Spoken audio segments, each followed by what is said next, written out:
I really like how they changed the way the window is set up, so now even longer titles just fold under each other instead of disappearing into ellipses. Oh man, did someone else donate bits? Yep.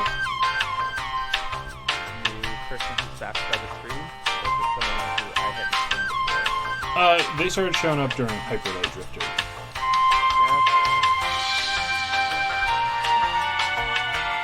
They were very cool. They donated it after I beat the game. Oh, another game that just went free today, which I know your computer can definitely play on Epic, is The Game Limit. Yeah. I've been looking for that one for a while, and now I has it. Everything you dreamed of. I haven't played it yet. I will play that on the stream. But is it everything I dreamed of for a game that cost me $0? Yes. It's a pretty hard price to beat.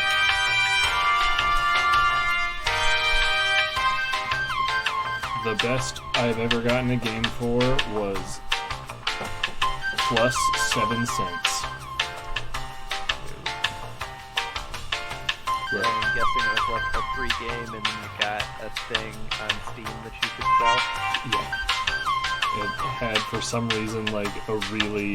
No, it was like actually 28 cents or something. I forgot. It had a bunch of trading cards that were worth a decent amount of money. So I just immediately made all my money. Alright. Alright. We should be on still in 40 minutes. Unless some sort of disaster occurs. But here we go. Whoops, wrong one. There we go. That looks like there's way more stuff going on the screen than just me in the darkness. And there's a Robert with a whole new setup. Yeah. That actually looks... The more I look at it, I'm like, man, that looks really good. Excellent. Do you have your new mic, too? No, so I was able to get it to work, but it's so sensitive that it was like picking up the sound of my computer. And I was like, that would probably be irritating to just have the like murr, murr, murr sound that my computer constantly makes going on. So. Because your audio sounds a little bit better. Huh. Normally there's like a slight graininess, but it's really clear. Does your camera have a microphone in it? It does, but I'm fairly confident I set it to go through this microphone. The reviews on my camera said that the built-in mic was pretty shitty. Would you just tap on your mic for a second? Huh. Because I know if I tap on mine, it'll make a noise. Yours didn't make a noise. Oh, that one didn't either. So never mind. Maybe my thing's stupid. I was just like... Because I knew for a long time, even though I had the G-Track set up, the webcam just was set to the default and I didn't even notice. So I was just like, oh. Yeah. But anyway, here we are again with the next good, bad podcast with human people. Yep. That's us. Human people. And we're going to talk about Halloween 3, Season of the Witch, as you can tell, and then we're going to game jam for a character action game. Indeed. But before that, Robert, I will pass it to you, the master of podcasts. I was thinking we could talk a little bit about the recently released Birds of Prey trailer. I know you watched it just a couple minutes ago. Mm-hmm. You sounded pretty much like you had just watched a trailer. I did. Yeah. I watched it and I was like, this is 100% a trailer for a thing. Yeah. I don't know. I'm cautiously optimistic. I felt like Margot Robbie was one of the like goodish parts of Suicide Squad. Like her Harley Quinn was pretty fun. Mm-hmm. And, yeah. What were you gonna ask? So, I wasn't gonna ask anything. I was just gonna say stuff, but I was interrupting you, so I stopped. Sorry. Go ahead. I am less optimistic only because watching that trailer kind of gave me the same vibes as Suicide Squad. And Suicide Squad was a movie that I was cautiously optimistic for when I watched it, like when I saw the trailers and stuff. And then Suicide Squad ended up being Suicide Squad. Yeah. So Well, I'm. I guess that's the thing is like Suicide Squad looked good in the trailer because they got someone who was good at making trailers to put the trailer together. Mm-hmm. So like I can definitely see that argument for like this trailer could have absolutely no bearing on what the movie's actually like.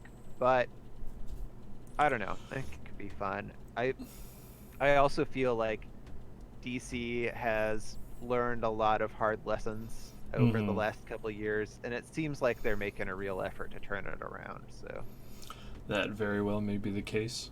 The other thing I'm confused about is I'm semi-familiar with the Birds of Prey like team, yeah, and from what I understand, it's a group of female heroes. Like yeah. it's Batgirl. I think is her name Panthera. She's Huntress is like a probably who you're Huntress. thinking of. Well, no, Huntress is the purple, like the purple one who's. Yeah, Huntress is just a girl in purple. But then there's a girl with cat ears who's like a hero. Okay. Well, I mean, like those hero squads, even in the comics, often like switch who's in them. I did a little bit of research, and I do know that like Harley Quinn is more likely to be in the Gotham Sirens, which is like the villain team up. Yeah, I know about but them she too. has been in the Birds of Prey a couple of times before, so it's not like completely non-canonical, I guess, or it's not like out of nowhere. And there's a lot of speculation that this movie and then the next Suicide Squad will be setting up a third movie, which will be a Sirens movie. So, Is it because to me this just looks like female Suicide Squad. They all look like villain ladies.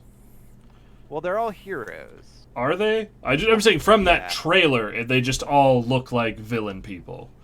Yeah, so it's Harley Quinn, who is, I guess, a hero in this. Black Canary, who's a hero. Black Canary's in that? Who is she supposed to be? Why didn't they have her screaming? I think there's like a scene where you can see like a thing kind of getting shattered or something, but Because that trailer was yeah, like 90% Margot Robbie. yeah, for sure it was. And yeah, I have no idea. Like it's supposed to be an ensemble cast, so presumably the whole thing won't be focused on her, but the subtitle of the movie is definitely focused on her, so. The only reason another big reason I'm not excited for that is because DC announced their animated Harley Quinn cartoon show. Yeah. And that looks way better. Oh. Interesting. Yeah, I like Harley Quinn a lot. I do like Harley Quinn, and Margot Robbie, she's a good actress, but I think after growing up with like Harley Quinn is a character that outside of animation looks weird to me. Yeah. Oh, you got really quiet, or am I really quiet? I don't know. Am I still quiet? You're loud. You're better now. I don't know, but like Tara Strong's one from the Batman the Animated Series, and then the current Harley for the TV show they're doing is the Harley that's like girlfriends with Poison Ivy. Yeah, that's good. And that just looks so much more interesting than this Birds of Prey trailer, to be honest. The Birds of Prey trailer just looked like a movie trailer that I'm like, this could be anything. Yeah. I'm curious who There's the... two more. Oh, sorry. Two more heroes. Because be Huntress... Batgirl is like the... Because they made a... Did you, when you were doing research, did you look up anything about the Birds of Prey TV show they tried to make like fucking 20 years ago? I didn't look anything up, but I did run across the fact that it existed and was not a thing that reviewed well. Nope. But yeah, like Batgirl, I thought was supposed to be like the leader of the Birds of Prey most of the time, and yeah, that would make sense. I'm not sure who else. Like I can't think of who other big heroines. Big. I keep saying big. Who else would? I'm having a stroke. Who else You is in want to know it? the fifth? Yeah, sure. It's Renee Montoya, the police officer. I mean, she's become a really big character. since Yeah. and which is kind of fitting because both her and Harley Quinn come out of Batman the Animated Series. Oh, damn it. Yeah. Damn it. You think I don't fucking know about Batman the Animated Series? I, I was gonna. I had a couple quiz questions prepared. That was my first one. Was two of these characters originated in the animated series? Can you guess who? Yep. Because she just had a really big comic series of her own, Montoya. Huh. But yeah, like she's a really cool character. That's interesting. Was she? Okay, she was in the trailer. I'm guessing she's the one who Margot Robbie was talking to. Is she missing an arm? Maybe. I don't know. Because at the start, the way it looked like she just had her shoulder that came out like a little nub and it was missing.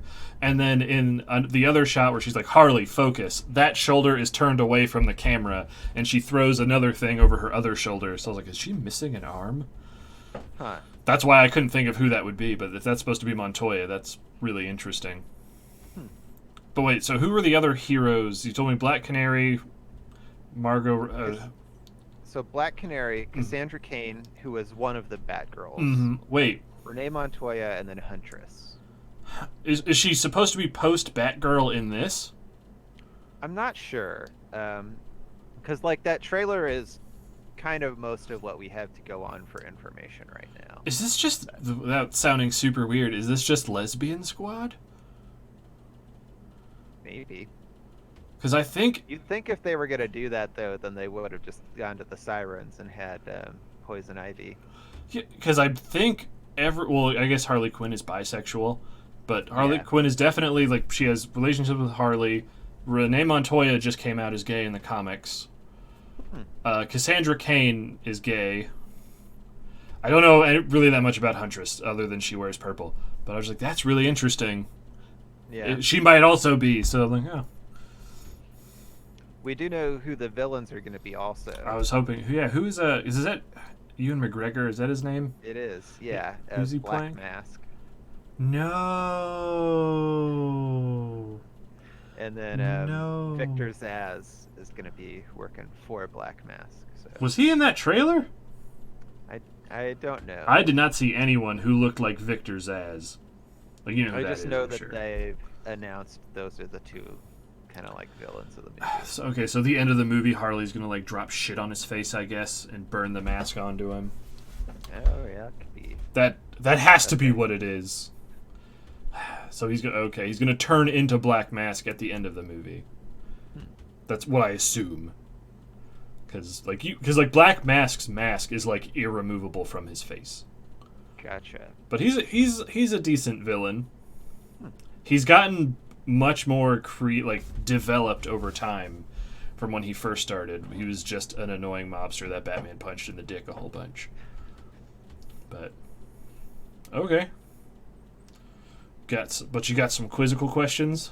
Yeah, I've got two more quiz questions. The others are of our usual. There's some real things and some fake things. I just did a little bit of Harley Quinn research.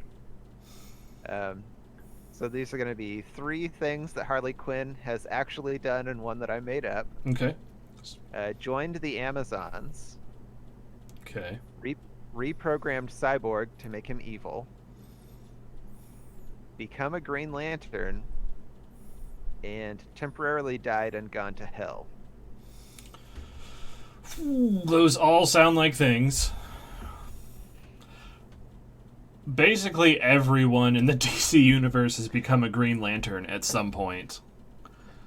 So I want to say that one is not that's a real one. The Amazon one, because of Wonder Woman, and they have definitely teamed up. So she could have joined then.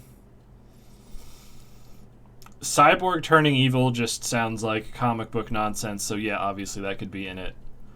And then died and gone to hell, sure, it's comics. The least interesting one sounds reprogrammed Cyborg. Though I'm trying to think of when they would fight each other. He was involved in Batman Metal. I'm going to go with the Cyborg one, and I'm probably wrong. Oh, man, you got me. Oh. You're doing really good on this. Okay. These quizzes. All right, last one. So Harley Quinn actually has some superpowers.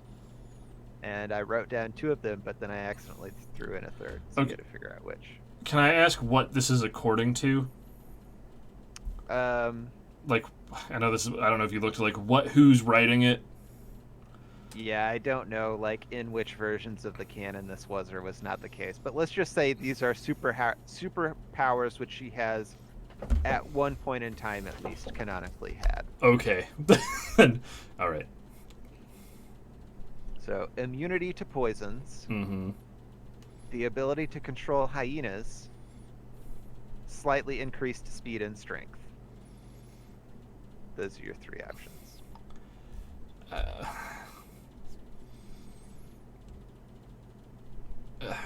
This is such a weird question. The immunity to poisons sounds like it would make sense because she dropped herself literally into a vat of poison to become Harley Quinn in some versions of the thing. I don't know what it means to control hyenas, but she's always had her two hyenas, which I feel dumb. I forget what their names are. Because she just, always has her hyena bub. And then slightly increased speed. I don't know what that means because she's very athletic. So any of those, I feel like she's had all of those. The immunity to poisons one, I guess. Oh. Oh, okay. Sorry. Which one is it? It was the hyenas. Oh, I think what? she just trained her hyenas, so it's not really like Like- a superpower. Oh, okay. I guess I meant it as like the ability to control all hyenas. I should have. Oh, if you would have said all hyenas, I would have been like, no, that one. Okay. So the other two, she got both of in the same way, which is an injection from poison ivy. Huh. That does make sense, especially Okay. Okay. That Oh. was everything I got. All right. Is that the end of the intro? Yeah. All right. So if anyone looks above my head, we'll see that we're talking about Halloween 3 today, and I'll let Robert take it away on like what this movie is. So this is the third movie in the Halloween series, but it's pretty weird just to start with because it's the only movie in the Halloween series that doesn't feature Michael Myers in it. I guess John Carpenter, who didn't direct this, but he said that the only way he would make a third Halloween movie is if Michael Myers was not in it, since he had killed him in the second movie. And he wanted to do Halloween as kind of like an anthology series, so like each year there'd be a new spooky thing going on. And that's kind of the background for this movie. I don't know, do we want to like get right into the plot, or I don't know if it's like funnier to reveal up front how dumb the like evil plot in this movie is, or to just kind of like explore it as we go. I'll let you be the judge. You are the master of podcasts. Oh man. So I guess I don't know. Let's just jump into it because I feel like what's so special about this movie to me is how like just straight up bonkers the plan of the villain is.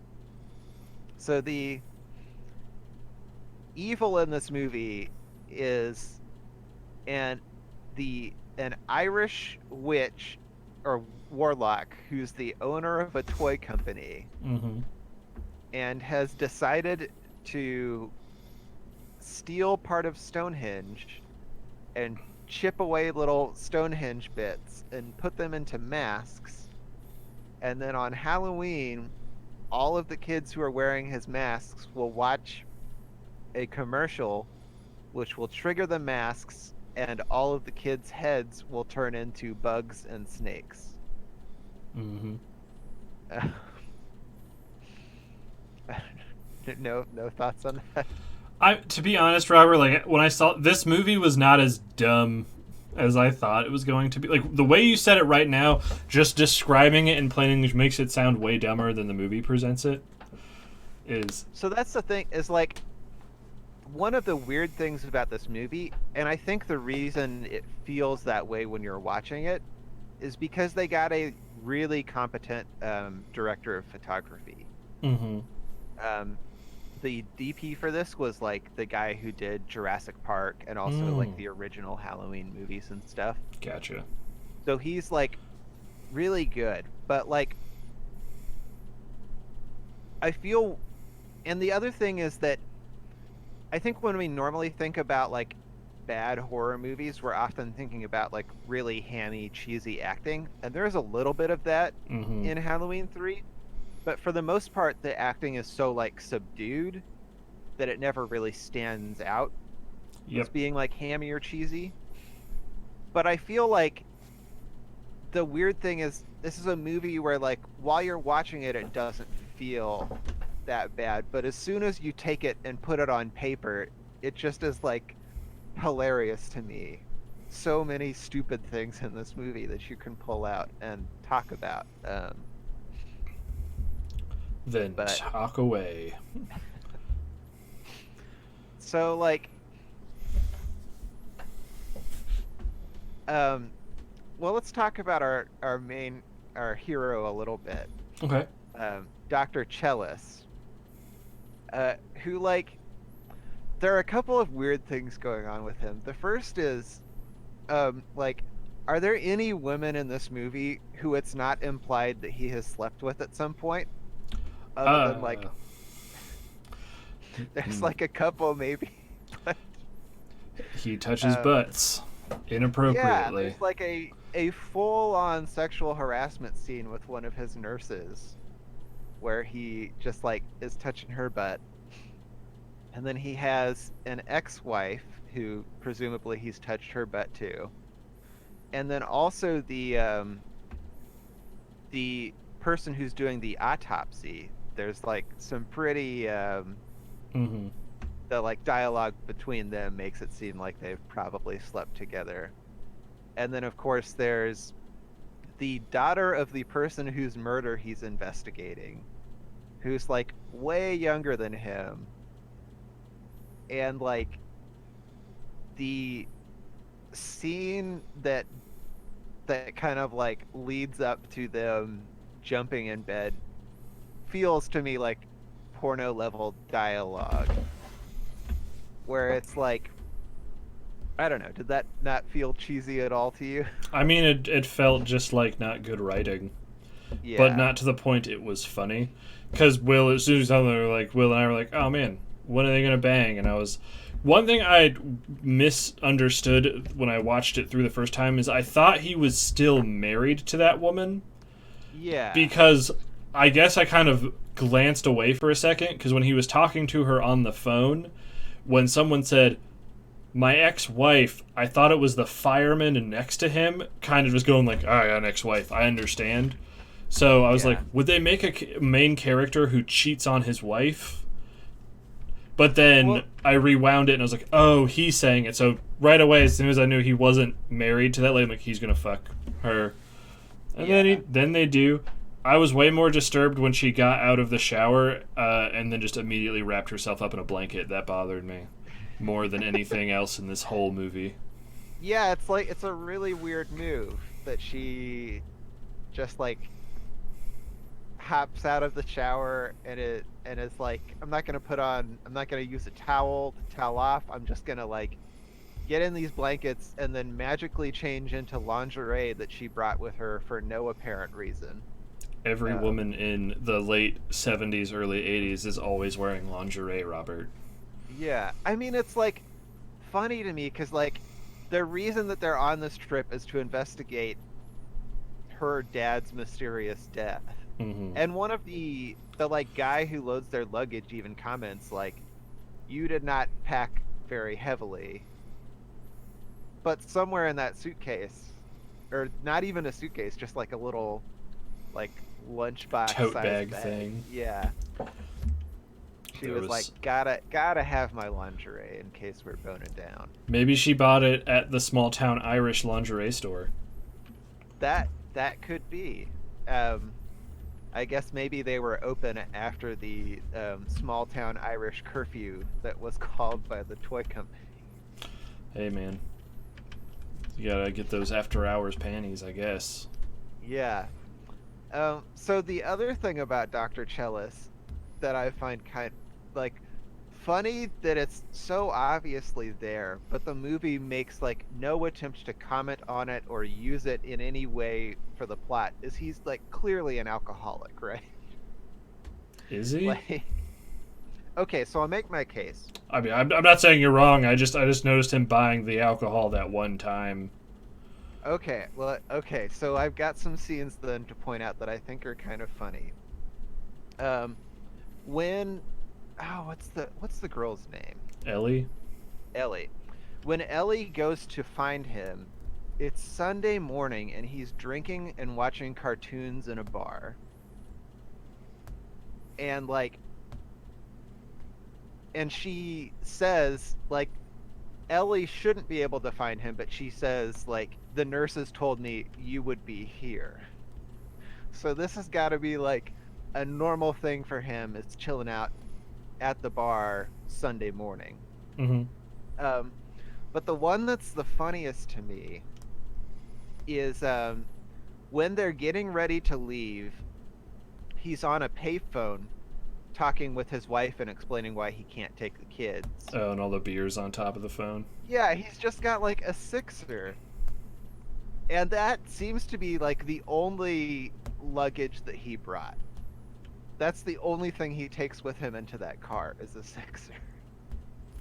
Which, like, if you're going to investigate dead dad, why are you even bringing that? Unless it's because you have to be drinking literally all of the time. And then, yeah, like, later on, again, they're in this town where they know something weird is going on. And, again, weird Irish toy company town curfew has been called, but apparently liquor store is still open. Because after presumably boning down the first time, he goes to get that, like, bottle of liquor, which he then... Did it strike you as weird that he shared it with Homeless Man? No. No. I don't know. I feel like I would not share my my food. Like if I'm gonna share food with a homeless person, they get to keep that food. That's theirs from now on. I felt like that was supposed to be a very short-handed way to show that he is compassionate, like he's the hero, because he gives the homeless man a drink and money when he doesn't have to. Yeah, and that's his save the cat moment. So I was just like, oh, okay, that's fine. I mean, to be 100% honest, there really was there wasn't anything offensively stupid in this movie for me. Like you really hyped this up as being this movie I was gonna watch and just be like, God, what the fuck is so dumb with this movie? And I was just like, oh. By the end, it just felt like a competently bad movie. The dumbest thing for me was when he was taking his mask off at the end and managed to throw it perfectly up onto the camera while his hands were bound. Yeah. That was the worst. But that scene they apparently had to shoot 40 times. Were they actually throwing it up onto it? Yeah, he was like actually throwing it up there. And I guess when they like practiced it, he just like nonchalantly got it the first time. So they thought it would be like a super easy thing to shoot. But then when they were actually trying to shoot it, it took him 40 tries to get it right. That's pretty funny. But yeah, so he may be an alcoholic. Also, it could just be the thing if he's just an 80s movie hero with a mustache and he's drinking, because just everyone in the 80s was always drinking, a la Die Hard. Yeah, I guess. Even pregnant women. I guess it just didn't strike me as super weird, because it's just so much of that movie where I'm like, that's kind of weird. This small voice in my head went, different time period, and I went, okay. Yeah. I don't know. So we can talk more about like the villain's plan too, because I feel like it's just falls apart in so many places. It's definitely very dumb in concept. Yeah. I also want to voice one thing of how disappointed I am that they didn't make like I expected the stealing of Stonehenge to be like such a big part of the movie, like the act of stealing it. Like, I was ready for someone to be like, we're beginning the plan to steal Stonehenge, and then it would be, like, airlifted away by a helicopter or something. But they're just like, it's gone. And then you just see part of it later, and I was like, I was so excited to see the theft of Stonehenge. Movie even, like, really teases you with it, because evil Irish Toyman says to him, like, you wouldn't even believe what it took for us to get this here. Yep, and I was like, what was it? Also, the Irish Toyman is clearly an Englishman. Yeah. That was the other thing.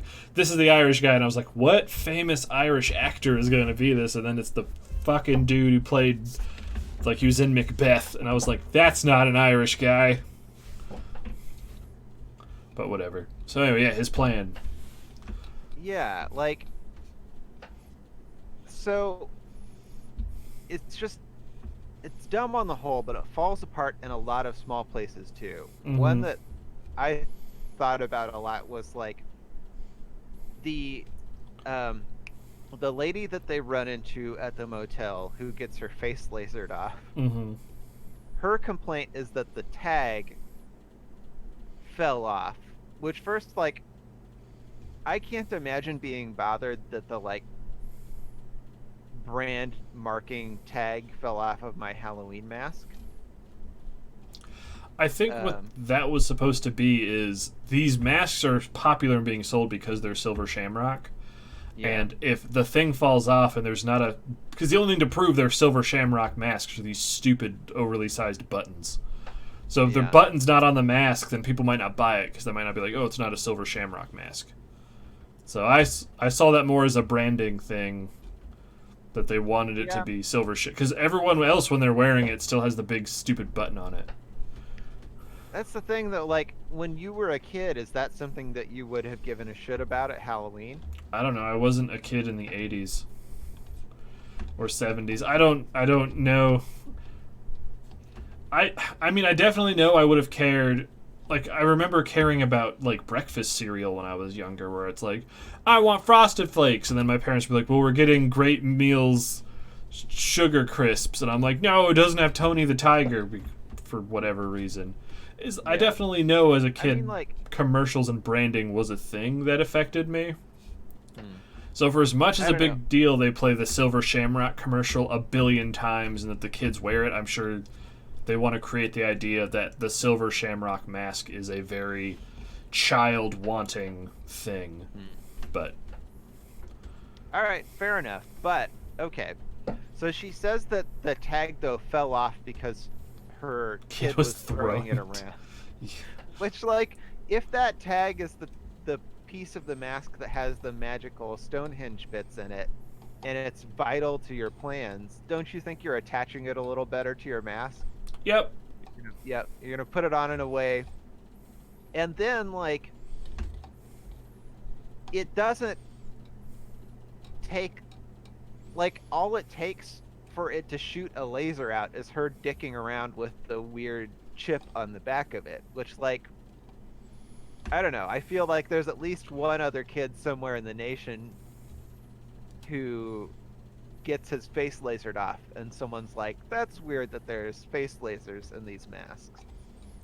It could be because I used the term misfire, so maybe it was one where even it's something that you could dick with and it's not supposed to shoot you in the face.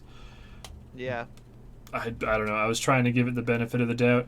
I think how that woman looked after she had her face blown off looked genuine. It's pretty horrific, yeah, right? That, like, I was like that, because when the face laser shot immediately, a small part of my brain went, what? That's stupid. But it cuts away so quick, like, it doesn't focus on a... If it would have been like Indiana Jones opening the Ark, focusing on her face as she got lasered and it started melting off, I would have been like, that's dumb.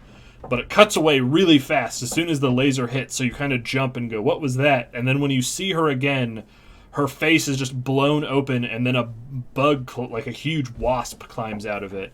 And she's not dead from it. So I think they did a really good job of making a horrific scene that I was like, oh, that's gross.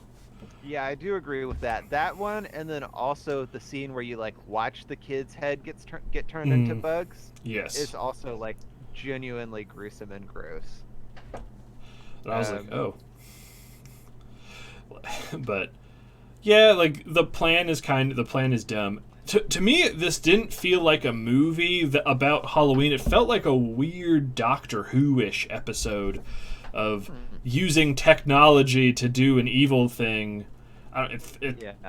What tiny little baby bits of research that I did, I read a quote from the review for Ebert and Roper, and they said it felt like a movie that was stitched together from ideas from better movies. And I was like, yeah, I have felt like I've seen every individual piece of this huge thing in different movies. Where stealing Stonehenge because it's actually super magical. Using, I know I saw a thing where it's using children's masks that when a thing on a television tells them to, they turn into slaves. I think it was a Batman episode. I don't know.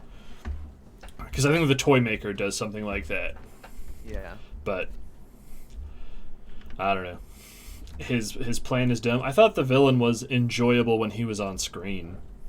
Yeah, he's like his performance is pretty fun. Mm-hmm. Like everything that he says is pretty cheesy, but he's a fun villain. I especially like when Chalice drops all of the tags and like blows up all of the robots. That he's down there doing a little like, "Oh, you got me," little golf clap at him. That was good. I didn't understand why he was turned into a piece of Stonehenge. Yeah, I couldn't really tell like what he turns into. One person, like one of the people that I listened to talk a little about this movie was speculating like maybe it's because he presumably is a warlock, so like maybe Stonehenge magic affects him differently. Because in that scene behind him, when there's the big chunks of Stonehenge that were taken out where they were chipping it, and then when he turns into Stonehenge, like stuff and gets like evaporated, those divots are gone before Stonehenge then blows up. So I was assuming that somehow Stonehenge like absorbed him, and then everything blew up. Like, I don't know why a ring started around all of the dead people on the ground during that scene either. Yeah. It doesn't make a lot of sense, but like a lot of that scene doesn't make sense also when you put it on paper. Mm-hmm. First off, because like what you realize after that scene has finished is that Ellie isn't Ellie during that scene. Yes. Ellie is robots during that scene. So why does she help him to foil the evil plan? Mm-hmm. I was confused. Was that supposed to be she was robots whole time or just robots at the end? I think what you're supposed to assume is after she gets abducted, they kill her and then she is turned into robots. Gotcha. I don't okay. think she's robots the whole time. But yeah, like, but so even if we're disregarding that, there's also that like scene where he runs up to the computer and the computer has like no markings on it whatsoever. Will even said that. He's like, how does he know what buttons to push? What I assumed is he remembered what buttons the dude pushed. Because he's standing there and watches him do it. Yeah. And I don't know, it's implying that he's just really smart because he's a doctor and he just remembered it. I guess. For me, the part that kind of fell apart that didn't make any sense is the day before that is all well, it seems like it's the same day this is all happening is when Evil Man runs the test on that family to kill their kid and have them get killed. Yeah. Which means they're still testing this video. Uh-huh. Which means they likely wouldn't have sent it out yet. And somehow they got the actual correct video, so because at the end, spoilers. I mean, so like maybe it's the case that he's only showing them the video just to like demonstrate to Chalice what it does. But I mean, still then that's like the classic dumb villain, like, I'm gonna tell you my plan. Because he used the word test. He's just like, we need to test a demonstration, and here comes one now. Okay, so yeah, you're right. I figured he was doing that, so, and it's in an age where there's not, like, technology channels that, like, in an instant he'd be like, we have the testing done, we're sending it to the news stations. They would physically have to get reels to all of the news stations around the U.S. to run that. Yeah. So I was like, wait, how did that happen? Also, like, the person who he's testing it on is the family of his number one salesman. Mm-hmm. Which seems pretty silly to me. Well, why did it seem... To me, it didn't not make sense. Why did it seem silly to you? I mean, just like, why do your test on him? I guess because he was just there with his whole family, so it shows that when you kill the kid, the thing will then kill the parent. So the kid turns into a thing that kills things around it when they die. Yeah. Because, like, he says in that, like, the salesman guy says he's not taking orders for next year. So it seems like he's not planning to be actually having this business after next year, after millions of kids die. Yeah. So it doesn't matter if he's the number one salesman. Which is, like, kind of another funny thing to Mhm. me, is that, like, that's obviously the reason why they're not taking orders for next year. Yeah. But they're still making masks. Why are they still making masks? Like, right up to countdown time, they're in there chipping away at pieces of Stonehenge to make more masks.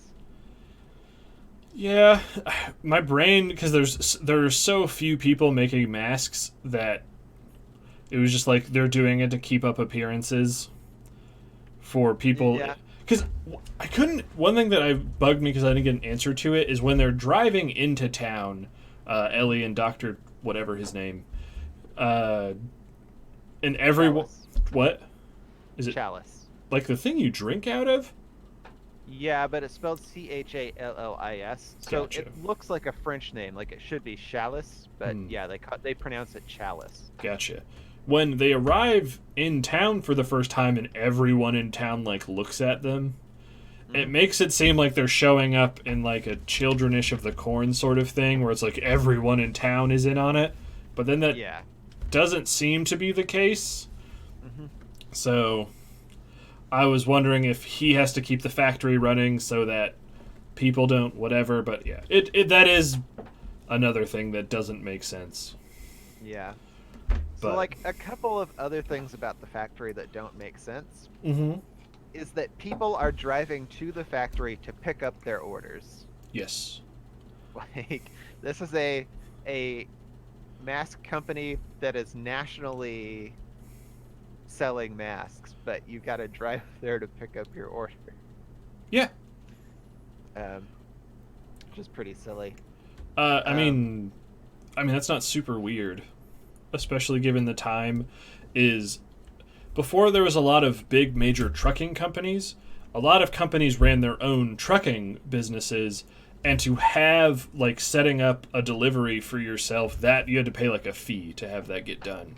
So a lot of smaller businesses, which makes sense for, like, mom and pop stores, especially like the lady who gets her face lasered off. She's just a single store who's not super far away. She'd probably save more money picking up the masks herself.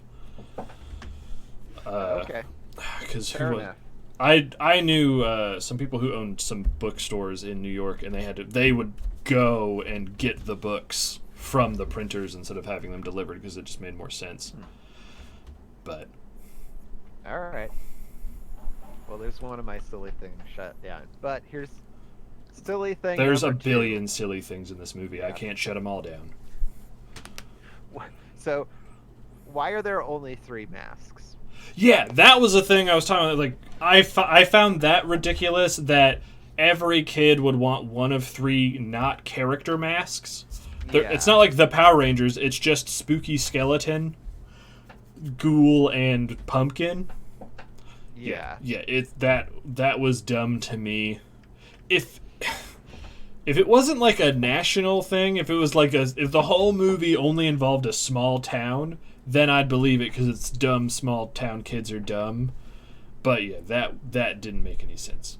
Yeah. Which is weird because when they go down into the thing that's like the Hall of Fame and they have the line of masks, there's like 10 different masks. Yeah, well, and also in the, like, customer service room, there are a bunch of masks everywhere, and they're all different masks too. I didn't even notice that, but yeah, that feels like this movie's production budget was like, dude, we found a box of masks. and it's just these 3 masks. Yeah. But yeah, that to me seems dumb. If there was like 20 different masks, I could see why all of these would be more popular. Yeah. Also, I was like, you hinted yesterday during the stream for Amnesia that the Silver Shamrock song was going to be super stuck in your head. Yeah. It's just London Bridge is falling down. Yeah, it is.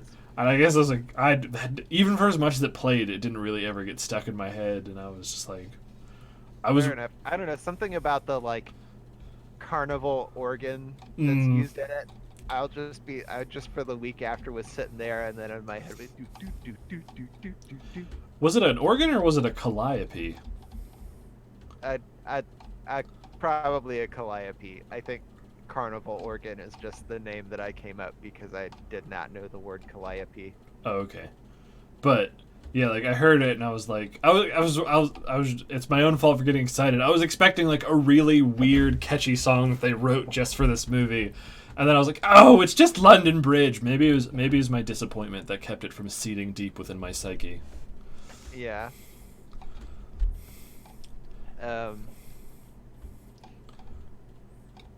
Okay, I don't know. Like, so some other goofy things. The homeless guy who he talks to. Mm-hmm. After he talks to him, we cut to the scene where that guy gets killed. Mm-hmm. But like when we cut in on him, if I could like, it's hard to tell exactly what he's doing, but it looked like he's putting cheese whiz on a piece of bread, and he's singing the Silver Shamrock theme song, Mm-hmm. which seems pretty weird to me because he was just talking about how much he hates Silver Shamrock. That is weird. Was it Cheese Whiz? For some reason, I thought it was shaving cream, like he was going to go shave somewhere.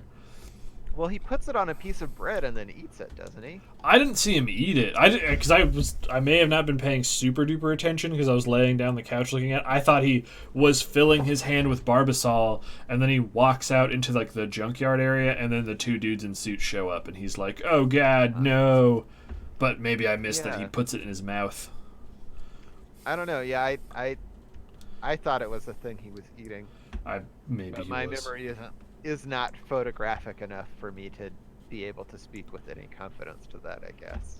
The thing I don't understand about the Clockwork dudes, which I was proud of myself, I guessed pretty early on that they were automatons, and I was like, yeah, is how did kind of out of shape Dr. Man kill that one in hand-to-hand combat? Yeah.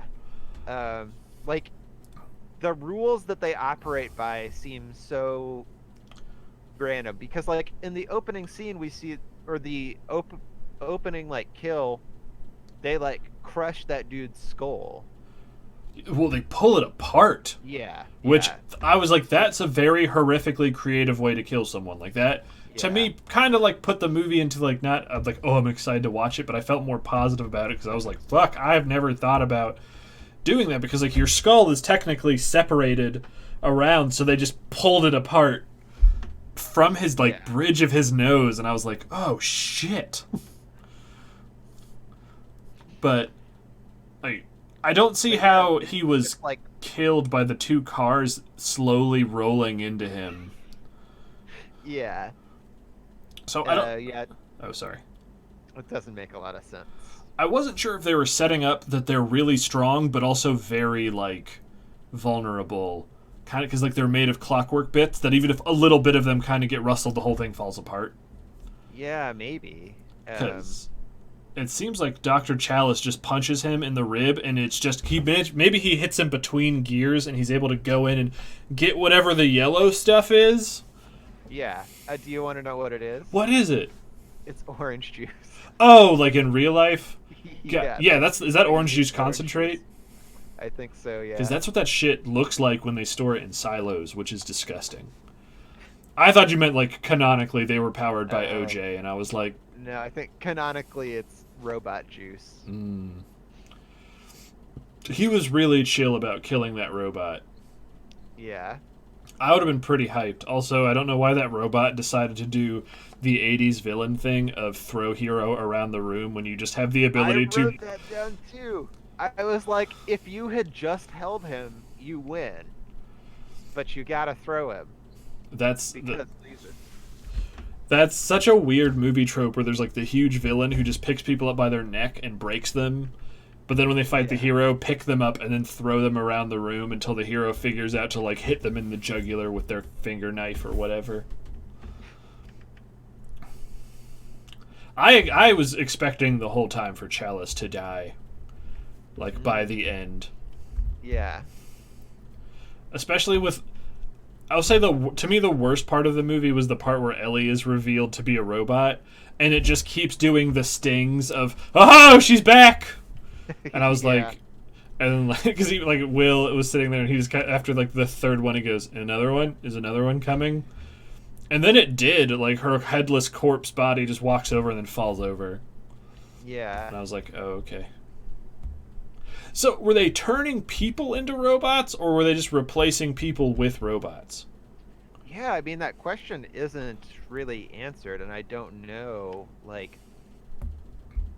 I mean, it's a good question because whatever they're doing is kind of impressive either way. Like, if they just built an Ellie robot really fast, or if they like ripped out her guts and put robot into her, or maybe like had robot and took her skin off and put it on robot. Like That's I don't more know. of what I would think it would be, because, like, when he decapitates her, there is nothing organic looking, like, in the neck Yeah. stump at all. Like, there's not a spine or anything.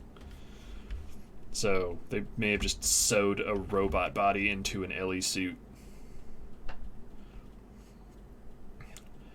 But Oh, oh, sorry.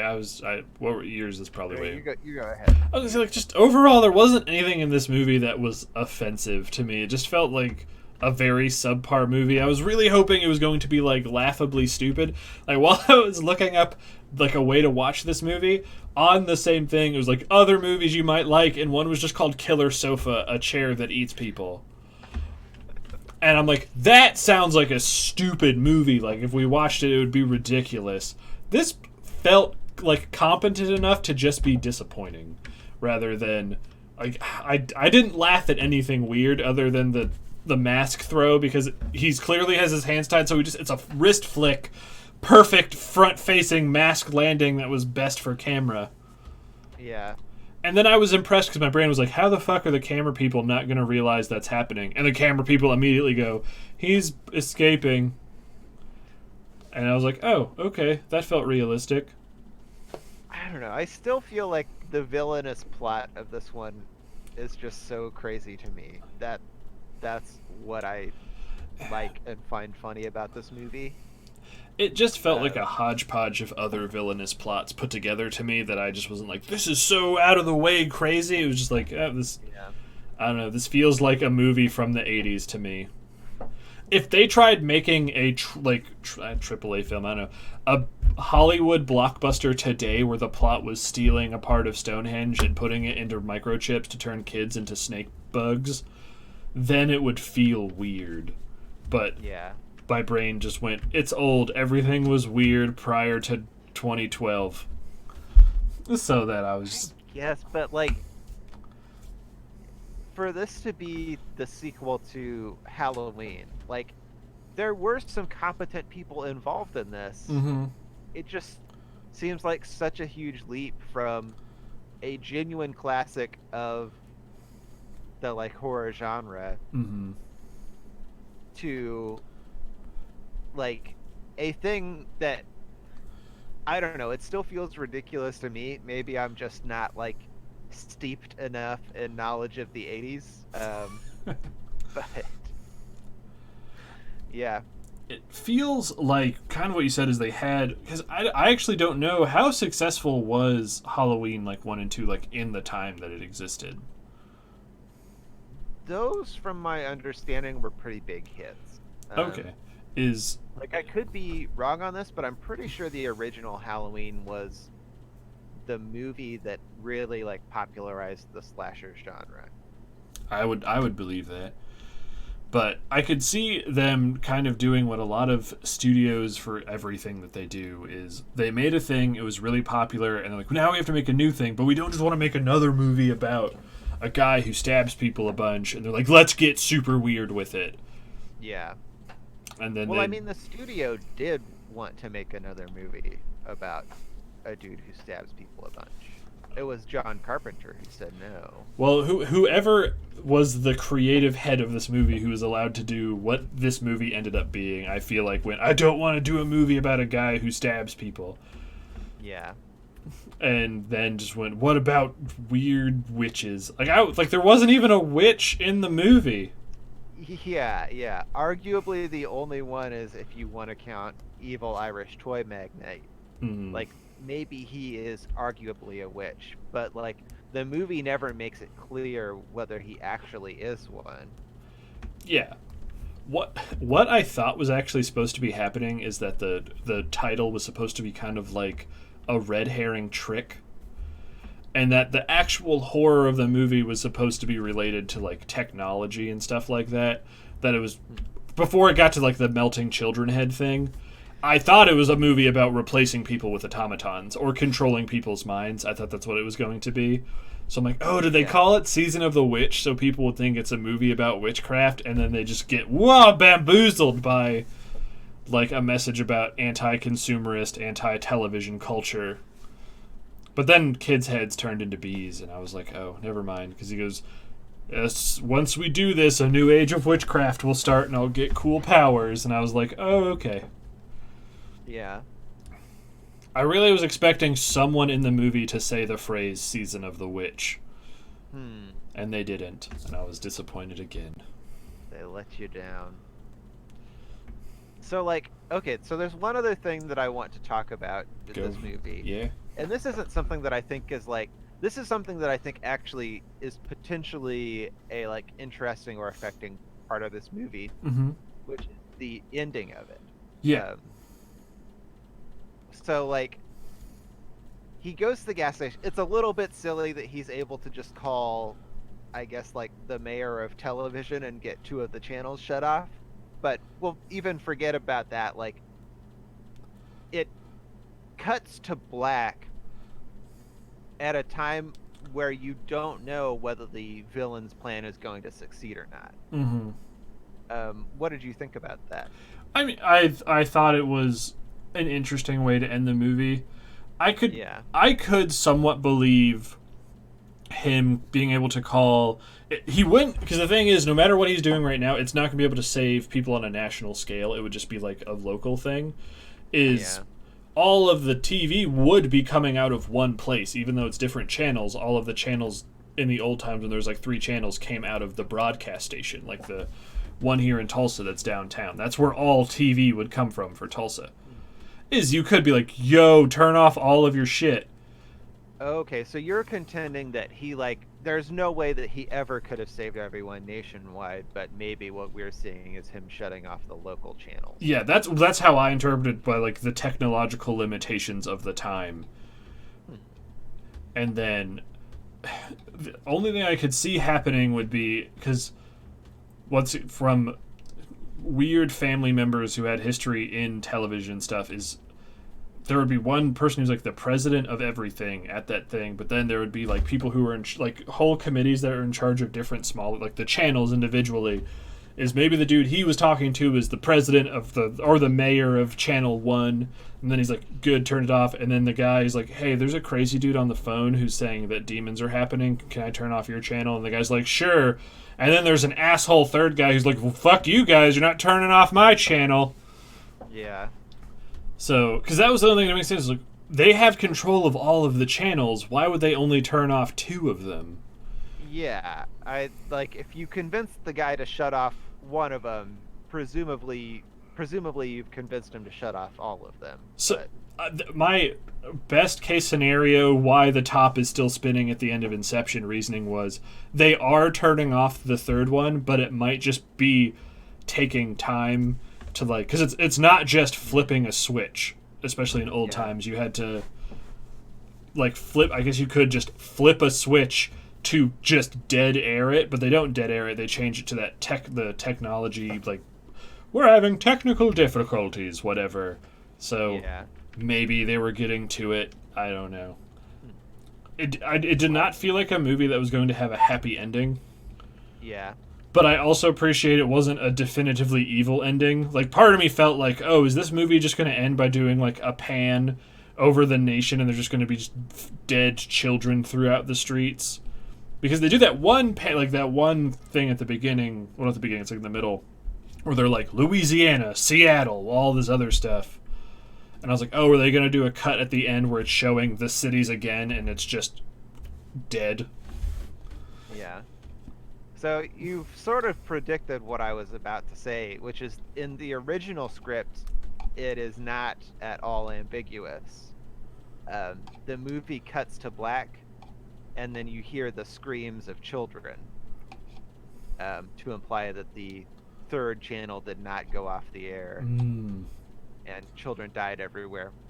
And apparently the novelization also has that ending. Which also, weird fact, the novelization was a bestseller.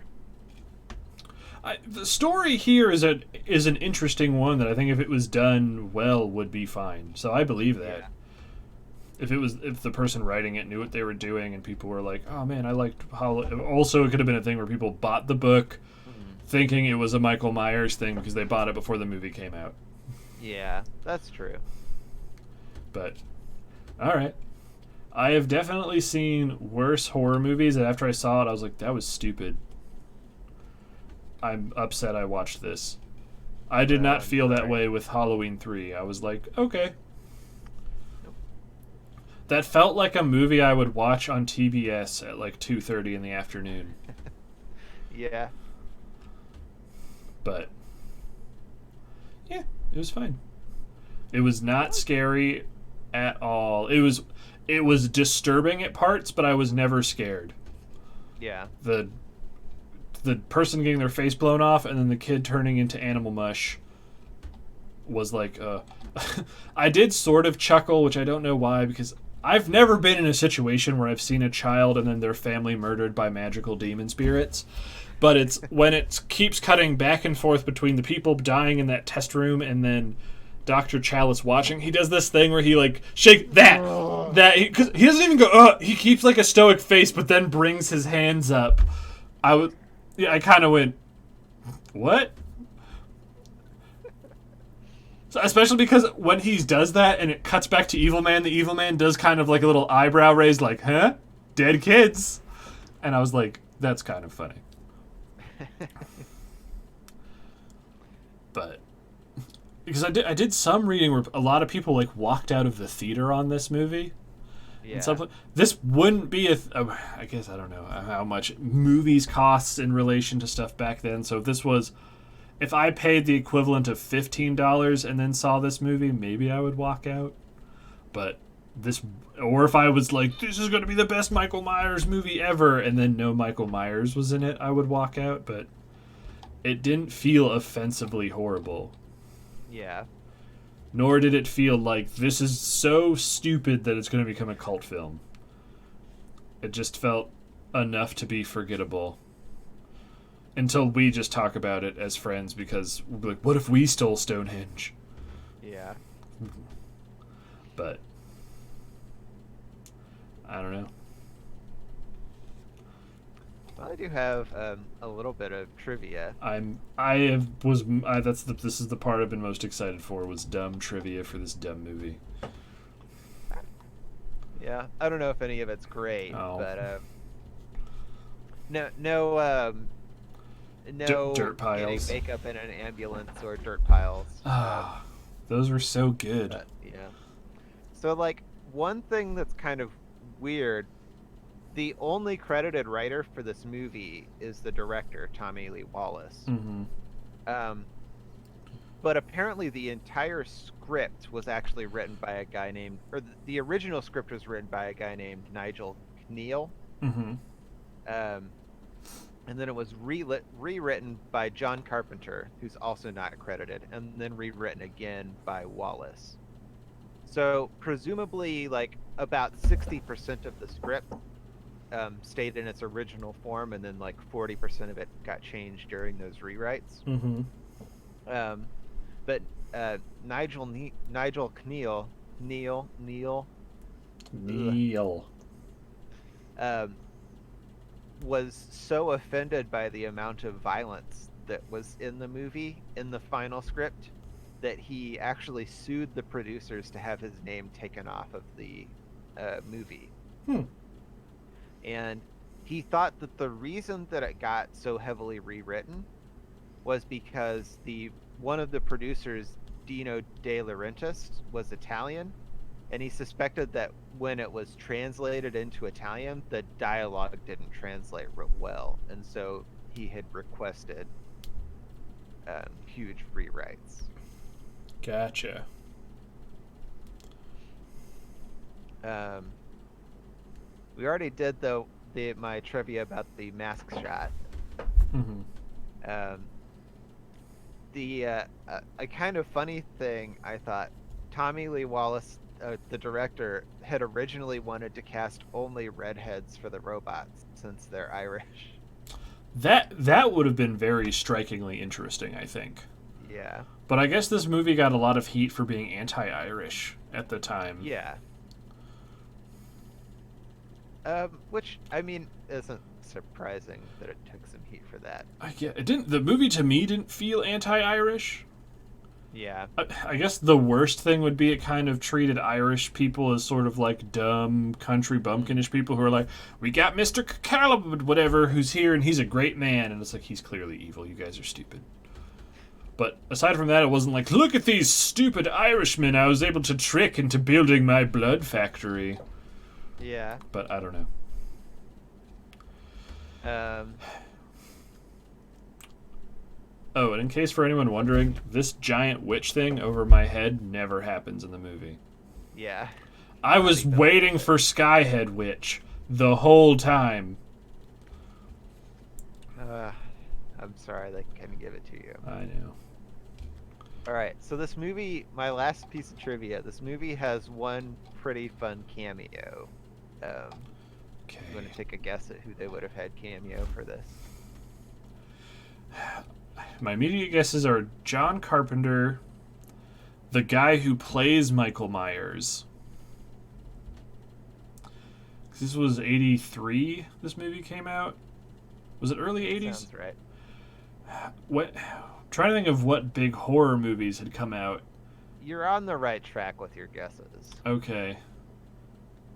Is it an actor from another horror franchise or a director from another horror franchise? No, not from another horror franchise, from this franchise. Was it John Carpenter? No. Oh, was Jamie Lee Curtis in the movie aside from in... Uh-huh. Because Halloween plays a number of times. Yeah, so it's not that. She's uncredited in this movie, but she does two voices. One is the voice of the curfew announcer, Oh. and the other is the voice that that Chalice talks to on the phone when he's trying to get in touch with. Like the phone operator? Yeah. Oh, okay. Makes sense. I feel like Halloween H2O is a worse movie than this one. That could be the case. But I also appreciate kind of the soundscape of this movie. Yeah. Which Oh, sorry. John Carpenter does like all of the music for his own movies. Really? And I'm pretty sure he did a lot of the music for this one. Yeah. Is... Like the original Halloween, those soundtracks he did himself. And I know at least the music that plays during the opening and a lot of the other like synthy music he wrote. And he also did the Silver Shamrock. He like wrote that treatment of Oh, it's like it's just London Bridge is falling down with different words. Anyone could do that. But yeah, because I just noticed when it was like doing like the weird creepy parts, the music sounded very similar to like the Halloween theme that we all know, but it was different enough to be like, oh, okay, that's kind of cool. Well, yep, that's why it sounds similar, because it was written by the same guy. There you go. Same dude making same things. Indeed. But yeah, that was an all-right movie that I will never watch again. Well, I'm kind of sad that you didn't find it as goofy as I do, but I am also that sad because I was really excited for a stupid movie, and so was Will, and then it was just kind of an impressive movie, and we were just like, oh, okay. But hey, Yeah. different strokes for different folks. Indeed. So, did you have anything else left for the movie that you want to talk about? No, I don't think so. All right, so we can get into the final section of our podcast, the part focusing on video games, which all one people is here to see. I mean, I'm sure they're excited for this. We're just going to kind of knock back some ideas for a character action game, which Robert refers to as spectacle fighters, but games along the lines of like Devil May Cry, Bayonetta, stuff like that. So